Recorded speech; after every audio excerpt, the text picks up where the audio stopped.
Bonjour à tous, bienvenue sur ma chaîne Je peux pas, j'ai créa, j'espère que vous allez tous très bien. Alors aujourd'hui on se retrouve pour une vidéo un peu originale que j'ai intitulée Le saviez-vous? Donc cette vidéo va se dérouler en deux parties. Donc tout d'abord on va regarder un petit peu cette broderie l'égyptienne qui vient de chez Fancels et ensuite on va parler un petit peu d'histoire. Voilà, donc on va commencer par la première partie. Pourquoi cette broderie alors que je vous l'ai montré il n'y a pas très longtemps?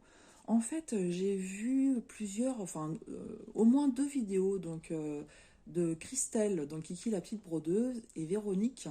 Donc je crois que c'est Véro, DP et Point de Croix. De toute façon, je vous remettrai les chaînes en barre d'infos. Elles ont parlé dans leur vidéo de leur déception quand elles ont commencé à broder au niveau du visage. En fait, elles n'étaient pas satisfaites du rendu au niveau des yeux et au niveau aussi des couleurs qui étaient proposées. Alors, c'est vrai que moi, j'ai pas trop l'habitude de travailler ce genre de thème. J'ai fait une broderie d'une femme arabe, mais c'était il y a un petit moment et c'était du point compté. Et je suis très satisfaite du rendu. Et c'est, je crois, la première fois que je travaille comme ça un personnage féminin. Donc je me suis dit que j'allais également travailler directement au niveau du visage pour pouvoir vous montrer le rendu. Et si vous êtes intéressé par cette toile, au moins vous pouvez voir si cela vous convient ou pas. Donc je vais essayer de vous montrer, c'est pas évident, parce que vous savez qu'une broderie se regarde un petit peu de loin. Donc je vais essayer de vous montrer, voilà, comme ça. Donc moi, tout ce que je peux vous dire personnellement, c'est que je suis satisfaite du rendu. Quand on regarde de près le visage, notamment à ce niveau-là, on voit qu'il y a plusieurs couches en fait de différentes couleurs sur le bas du visage. Et en fait, voilà, je reprends. J'ai dû vous mettre en pause, petite interruption. Donc voilà, je disais ici, vous voyez, on a en fait euh, une, deux, trois couleurs à ce niveau-là, hein, au niveau de la droite du visage. Et c'est bien ce qu'on retrouve à ce niveau-là, ici et ici. Quand on regarde de loin, on distingue bien la bouche et puis le nez. Ici, vous voyez aussi, il y a des petites couleurs un petit peu plus foncées sur le pourtour ici et puis en haut. Ce qu'on retrouve bien ici, là, et puis sur le haut. Et la partie plus claire qui est là. Au niveau des yeux, donc en fait, elle a les yeux fermés. On voit bien donc le noir pour les cils et puis les paupières fardées de rouge et le dessus qui est un petit peu plus foncé. Et en fait, voilà ce que ça donne. Donc on a bien ici le noir pour les sourcils, les paupières qui sont dans les tons rouges et puis le dessus là, voilà, qui est un petit peu plus foncé. Ici, j'ai pas brodé et en fait, ça va correspondre à des petits bijoux ornementaux. Voilà. Donc voilà, moi personnellement, je suis contente du rendu. Vous me direz ce que vous en pensez ou pas. Comme je vous dis, c'est la première fois hein, que je brode un visage. Mais ça me convient. Donc moi, je l'ai éloigné au maximum hein, pour regarder de loin. Et franchement, je trouve le rendu tout simplement magnifique, hein. Donc ça me convient très bien. Voilà pour cette première partie de vidéo. Donc vous me direz en commentaire hein, ce que vous en pensez. Pour la deuxième partie de cette vidéo, on va broder ensemble. Donc j'ai déjà préparé mon fil. Et on va parler un petit peu histoire. Voilà, donc en fait, je ne sais pas si vous avez écouté ou pas ma vidéo où je vous parlais un petit peu de nos activités pendant nos vacances en Bretagne. Et c'est vrai qu'on a eu l'occasion de visiter différents châteaux, des musées, des églises, un petit peu comme d'habitude en fait, hein. Quand on part en France, on essaye de visiter les différents monuments qui sont dans la région. Moi, je suis pas férue d'histoire, mais par contre, il y a quelque chose qui m'intéresse beaucoup, et c'est pas la première fois que j'ai l'occasion d'entendre ce genre d'anecdote lorsqu'on a la chance d'avoir des visites guidées. c'est l'origine des expressions françaises. Et lorsqu'on a visité le domaine de la Bourboncais, on a eu un guide qui nous a expliqué l'origine de deux expressions. Donc, être un véritable cordon bleu et le jeu en vaut-il la chandelle. Je me suis dit que ça pouvait être sympa de partager avec vous hein, ce petit moment culture générale. Et j'ai préparé un petit peu l'expression être un véritable cordon bleu. D'où vient en fait l'origine de cette expression. Donc à l'heure actuelle, quand on dit à quelqu'un tu es un véritable cordon bleu, en fait on lui dit qu'il est un bon cuisinier ou une bonne cuisinière. Donc ce qui n'est pas mon cas, si vous me suivez depuis un moment, vous savez que je suis une piètre cuisinière. Et d'ailleurs je ne cuisine pas, c'est mon mari qui s'occupe de la cuisine.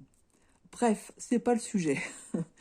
En fait, cette expression remonte au XVIe siècle et en fait, c'était pendant des guerres de religion, donc guerre entre catholiques et protestants. C'est Henri III qui, en 1573, a institué en fait l'ordre du Saint-Esprit. Donc, l'ordre du Saint-Esprit, il était nommé aussi le cordon bleu. Donc, pourquoi est-ce qu'il était nommé comme ça? Tout simplement parce que les personnes, les chevaliers qui en faisaient partie, portaient euh, la croix de Malte autour de l'épaule droite et sur un ruban de couleur bleue. Donc, en fait, déjà, il faut savoir que dans cet ordre, l'ordre du Saint-Esprit, ne pouvait pas adhérer qui voulait. Hein. C'était uniquement des personnes issues de la noblesse. Voilà. Et en fait, cette distinction, elle a été abolie par Napoléon. Et donc, la croix de Malte, qui était un symbole honorifique, hein, et qui était donc accrochée à ce cordon bleu, elle a laissé la place à ce qu'on connaît à l'heure actuelle, donc c'est la Légion d'honneur. Alors, vous allez me dire, ok, mais quel rapport encore avec la cuisine? Donc, en fait, il paraît que les chevaliers qui faisaient partie de l'ordre du Saint-Esprit étaient de fins gourmets et avaient l'habitude de se rassembler comme dans un club, en fait, et pour en fait se rassasier de mets fins et délicats. Donc, en fait, ces chevaliers qui portaient la croix de Malte sur un cordon bleu, voilà, étaient connus pour manger des bons petits plats. Et en fait, c'est suite à cette anecdote que Marthe Distel, donc elle, c'est en 1895, qu'elle a publié son premier journal de cuisine. Voilà, donc elle a fait référence justement à ce club des gourmands, on va dire, à ce club des gourmands, pour publier sa revue La cuisinière Cordon Bleu. Voilà. Et ce magazine a connu un très grand succès. Ensuite, elle a ouvert des écoles, donc des écoles qui s'appellent aussi Le Cordon Bleu. Et d'ailleurs, il faut savoir qu'elles sont toujours très réputées à l'heure actuelle. Donc j'ai regardé par curiosité, il en existe à Paris. Donc en fait, vous pouvez aller dans ces écoles et on vous apprend l'art de vivre à la française. Donc en fait, il vous initie à l'art de cuisiner. Et il y a des ateliers qui sont proposés. Alors bien sûr, ce sont des ateliers où vous apprenez tous les secrets, comment dire, euh, je vais y arriver. Hein. En fait, vous apprenez en fait, comment dire, à utiliser des ingrédients, des produits, des techniques et des gestes. En fait, tous ces domaines-là ont leur importance. Et c'est un chef cordon bleu qui vous donne ces cours. Voilà. Donc, au cas où vous seriez intéressé, les prix vont de 110 euros pour 2 heures jusqu'à 230 euros pour 3 heures. Vous avez compris en fait hein, que ce sont vraiment des mets très fins que vous allez apprendre à cuisiner. Voilà. Et aujourd'hui aussi, on connaît la fameuse escalope panée hein, qu'on appelle le cordon bleu. Mais voilà, je trouve ça vraiment super intéressant de savoir l'origine de ces expressions, en fait, hein, qu'on utilise très couramment. Et c'est vrai que du coup, à l'époque, à un certain moment, du moins, pas au tout début, hein, quand c'est Henri III qui a institué ce fameux groupe du Saint-Esprit, mais à un moment donné, quand on parlait de cordon bleu, c'était pour dire à quelqu'un qu'il avait un don, qu'il était doué dans quelque chose. Donc, mais pas forcément dans la cuisine. Donc, ce qui veut dire que, quelque part, nous sommes tous des cordons bleus. Et oui, parce que forcément, on a tous un domaine dans lequel on excelle. Hein, si c'est pas la cuisine, c'est autre chose. Donc voilà, je suis aussi un véritable cordon bleu. Voilà pour ce petit moment histoire. Je ne sais pas si ça vous aura plu ou pas. Moi j'aime bien, en fait, j'aime bien apprendre ce genre de choses. Et puis je trouve que voilà, c'était un petit peu original de faire un petit peu d'histoire en brodant.